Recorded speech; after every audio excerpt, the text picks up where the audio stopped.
इस वीडियो को सबसे पहले आप लाइक जरूर कर दीजिएगा। और अगर आपने हमारे चैनल को सब्सक्राइब नहीं किया है तो हमारे चैनल को जरूर जरूर सब्सक्राइब कर दीजिएगा, क्योंकि हम इसी तरह के इनोवेटिव आइडिया लाते रहते हैं।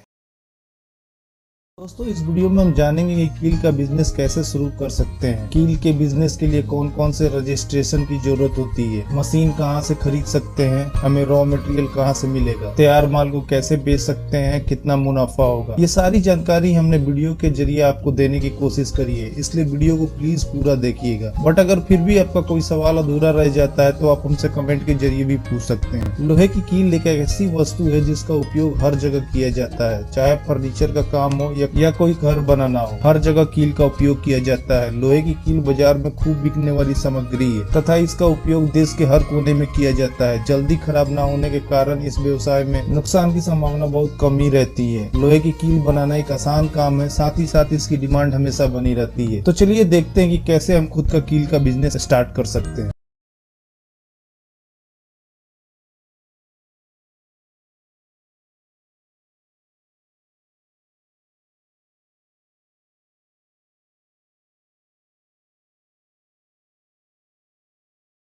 दोस्तों, सबसे पहले हम बात करते हैं मशीन और रॉ मटेरियल की। कील बनाने की फुल्ली ऑटोमेटिक मशीन की कीमत 4 से 5 लाख के आसपास आती है, जिसमें आपको wire, nail making machine, nail polish machine और ग्राइंडर मशीन का पूरा सेट आता है। और जहां तक बात रॉ मटेरियल की है, आपको रॉ मटेरियल 30 से 32 रुपए किलो के भाव से बाजार में उपलब्ध है। भारत में 2 जगह लोहे का वायर बना जाता है, पहला है रायपुर छत्तीसगढ़ और दूसरा दुर्गापुर वेस्ट बंगाल में वायर बनाया जाता है। इसके अलावा देश के कोने कोने में इसके होलसेलर है, लेकिन आप रेट्स की बात करें तो दुर्गापुर और रायपुर में सबसे सस्ता रॉ मटेरियल मिलता है। मशीन मैन्युफैक्चर और रॉ मटेरियल के सप्लायर का लिंक मैंने डिस्क्रिप्शन में भी दे दिया है। कील का कारखाना खोलने से पहले आपको चाहिए कि आप इसकी जरूरी सरकारी रजिस्ट्रेशन करवा लें। किसी भी व्यवसाय को शुरू करने से पहले आपको चाहिए कि आप सरकारी नियम के अंतर्गत रजिस्ट्रेशन अवश्य कराएं। ये सरकार का नियम तो है ही, साथ ही साथ आपको सरकारी सुविधाओं का भी लाभ मिलता है, जैसे लघु उद्योग की सब्सिडी, बैंक लोन, इंश्योरेंस की सुविधा इत्यादि। अगर दोस्तों आपके पास फाइनेंस की प्रॉब्लम है तो आप प्रोजेक्ट रिपोर्ट बनवा के रोजगार योजना के तहत लोन के लिए भी अप्लाई कर सकते हैं, जिसमें सरकार आपको आपके बिजनेस के लिए बिना गारंटर लोन दिलवाएगी। दोस्तों, लोन के लिए अप्लाई करने से पहले आप किसी सीए की मदद जरूर लें, जिससे आपको लोन मिलने में आसानी होगी। लोहे की कील का रजिस्ट्रेशन कराने के लिए हमें सबसे पहले उद्योग आधार में रजिस्ट्रेशन कराना होता है। ये सुविधा ऑनलाइन है और फ्री में कोई भी अपने बिजनेस का रजिस्ट्रेशन करवा सकता है। उसके साथ ही साथ हमें गुड्स एवं सर्विस टैक्स रजिस्ट्रेशन यानी जीएसटी का भी रजिस्ट्रेशन कराना होता है, जो हम किसी सीए की मदद से बड़ी आसानी से करवा सकते हैं। और अगर आप शहर में इस व्यवसाय को शुरू करना चाहते हैं तो शॉप एक्ट लाइसेंस की जरूरत पड़ेगी। और अगर आपका ग्राम पंचायत है तो आपके ब्लॉक या ग्राम पंचायत से एक नो ऑब्जेक्शन सर्टिफिकेट बनवाना पड़ेगा। दोस्तों, जैसा हम जानते हैं कि वायर कील बनाने के लिए हमें 3 मशीन की जरूरत पड़ती है: wire nails making machine, nails polish machine और grinder machine. Wire nails machine 3 phase बिजली पर चलाया जाता है। वायर का एक सिरा मशीन के अंदर फिट किया जाता है और मशीन शुरू करते ही नेल्स की मैन्युफैक्चरिंग शुरू हो जाती है। यह मशीन एक दिन में कम से कम 600 किलो वायर नेल्स की मैन्युफैक्चरिंग कर देती है। मशीन के सामने वायर का पैकेट इस तरह सेट किया जाता है कि वो घूम सके। यह मशीन चलने में बहुत ही आसान और लो मेंटेनेंस है, इसे कोई भी बड़ी आसानी से चला सकता है। वैसे तो इस मशीन में ज्यादा मेंटेनेंस की प्रॉब्लम नहीं आती है, बट अगर कोई पार्ट्स खराब हो जाता है तो आप उसे कुरियर के जरिए भी मंगवा सकते हैं। नेल्स पॉलिश मशीन के अंदर कील को डाला जाता है और इसके अंदर लकड़ी की भूसी का उपयोग कील को चमकाने के लिए किया जाता है। यह एक आसान तरीका है जिससे कीलों की बनावट नहीं हो जाती है। इस मशीन को मैनुअल या ऑटोमेटिक दोनों रूप से उपयोग किया जा सकता है। ग्राइंडर मशीन कील के ऊपरी छोर पर बने तेज धार के दोनों सिरों से उसे बनाने का काम करता है। हालांकि इसका उपयोग कम ही होता है, लेकिन कभी कभी जरूरी भी होता है।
दोस्तों हम तैयार माल को जूट के बोरे में पैक करवाकर बाजार में सेल कर सकते हैं। कीलें नुकीली होती हैं, इसलिए प्लास्टिक के बैग के फटने का डर रहता है। हम चाहे तो 1 किलो, 5 किलो और 10 किलो के पैकेट भी बना सकते हैं। दोस्तों वायर नेल का बिजनेस शुरू करने के लिए टोटल खर्चा 7 से 8 लाख रुपए के आसपास आता है, जिसमें आपकी 4 से 5 लाख रुपए की मशीन की प्राइस होती है। उसके बाद raw material, packing material, labour cost, transportation और अन्य बाकी सारे खर्चे हैं। चलिए अब इसके प्रॉफिट को समझते हैं। इसमें टोटल प्रोडक्शन कॉस्ट 32 से 35 रुपए के आसपास आता है, रॉ मटेरियल और बाकी खर्चे के साथ। और ये तैयार माल बाजार में 40 से 45 रुपए के हिसाब से बिकता है, जिसमें हमारा 1 केजी में प्रॉफिट 13 से 15 रुपए के आसपास आ रहा है। अगर हमारी मशीन एक दिन में 500 किलो से 600 किलो का प्रोडक्शन करती है तो पूरे महीने में ये 500 के हिसाब से 15,000 किलो का प्रोडक्शन करेगी, जिसकी टोटल वैल्यू 6,75,000 के आसपास आएगी, जिसमें प्रोडक्शन कॉस्ट और रॉ मटेरियल 4,80,000 का है। उसके अलावा पैकिंग कॉस्ट, ट्रांसपोर्टेशन और बाकी खर्चे जब निकालने के बाद भी हमारा टोटल प्रॉफिट एक महीने का 1 लाख आता है। दोस्तों शुरुआत में हमें थोड़ी मुश्किलें हो सकती हैं अपने तैयार माल को मार्केट में बेचने में, तो हम थोड़ा प्राइस कम करके भी बेच सकते हैं। बट एक बार मार्केट पकड़ लेने के बाद हमारे प्रोडक्ट की डिमांड बढ़ती जाएगी, फिर हम महंगे प्राइस पे भी बेच पाएंगे। हम अपने तैयार माल को 3 तरीके से बेच सकते हैं। पहला तो शॉप टू शॉप, यानी हमें हर दुकान पे जाके अपने माल का सैंपल देना होगा और फिर उनसे ऑर्डर लेना होगा, या फिर हम डायरेक्ट डिस्ट्रीब्यूटर के जरिए भी अपने तैयार माल को बाजार में बेच सकते हैं, जिसके अंदर काफी सारी दुकानें होती हैं।